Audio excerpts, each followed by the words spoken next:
But moving on, that's how you and I connected, and we've been working together ever since. What made you willing to speak out about the geoengineering issue and the threats that climate engineering operations pose to us, the biosphere, and the web of life?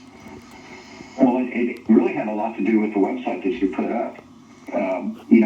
I've been watching NASA's progress in trying to figure out the atmosphere over the years, and I had a vague awareness of what the ozone layer was doing, and I wasn't happy about it. But when I went to your website, it really hit home, because my first impression when I got to your website was, this can't possibly all be true. And I did some fact checking.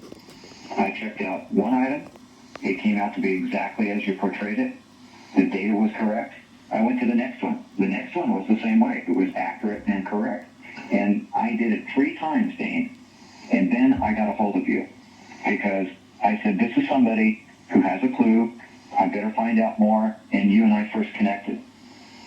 Well, you know how much I appreciate your courage in reaching out. If we had more like you in academia that were willing to make their voice heard, we wouldn't be in this dark corner right now. And indeed, we're in a very, very dark corner.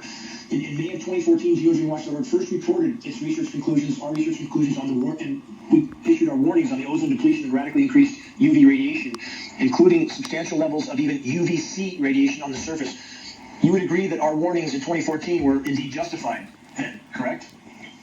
I don't think that there's any warnings out there that you put that are not severely justified.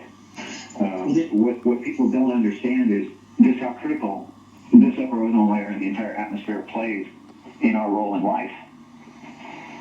Elaborate. I mean, what's your assessment of the overall ozone destruction situation at this point? Well, I went back into some of my notes and looked at some of the agencies that I tried to contact, as far as giving me some ideas as to what the condition of the ozone layer was, what the radiation levels were, and I involved myself with the series, the Cloud and Earth Radiant Energy System satellite, that has the scanning microbolometer on it, which is all very technical, but basically they monitor the radiation that the Earth emits.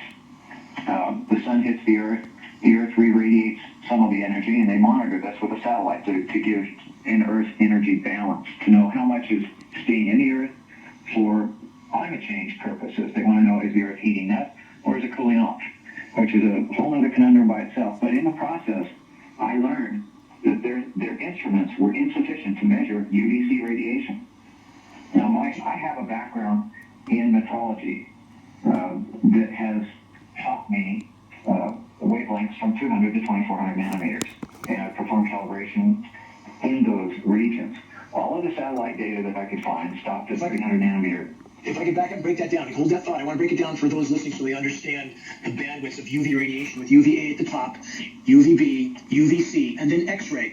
And we're told all UV radiation hitting the planet is either UVA and UVB. We're told that UVC is stopped 100,000 feet up in the atmosphere, which we know is absolutely not true. So elaborating on the bandwidths you're speaking about in the UVC range, and how, I'll let you continue on from there. I just wanted to break that down for listeners, that we're in a band of UV radiation that we're not being told about, that's intentionally not being looked for. You can't find what you're not looking for, and that we're all being exposed to, correct?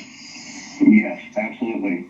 In fact, most of the information, most of the data that's gathered stops at 300 nanometers, which is only mid-part down through the UV. It's slightly more than midpoint down in the UVB measurements. UVB goes down to 281 nanometers. Correct.